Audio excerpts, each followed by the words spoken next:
লামা উপজেলা প্রশাসন লামাতে বর্তমানে বৈরী আবহাওয়ার কারণে আমরা শুনতে পেরেছি যে লামায় যে পর্যটন ব্যবসা আছে, রিসোর্ট ব্যবসা রয়েছে, সেখানে পর্যটকদের আসতে ওনারা নিরুৎসাহিত করেছেন। আমরা প্রশাসনের এই উদ্যোগকে সাধুবাদ জানাই। পাশাপাশি আমরা রিসোর্ট মালিক সমিতির পক্ষ থেকে বলতে চাই যে সামনে পবিত্র ঈদকে কেন্দ্র করে সারা দেশ থেকে প্রচুর পর্যটক লামা আসবেন।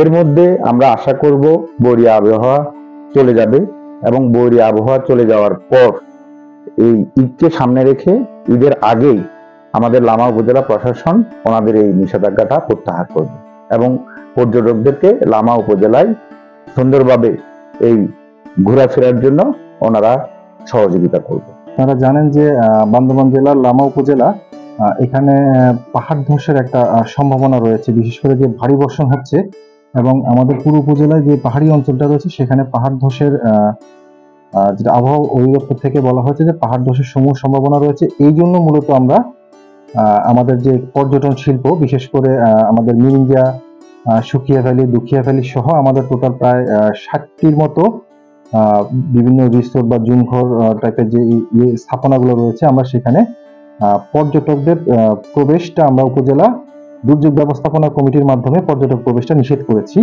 কারণ আসলে একটি জীবনের মূল্য কোনো কিছু দ্বারাই পরিমাপ করা সম্ভব না।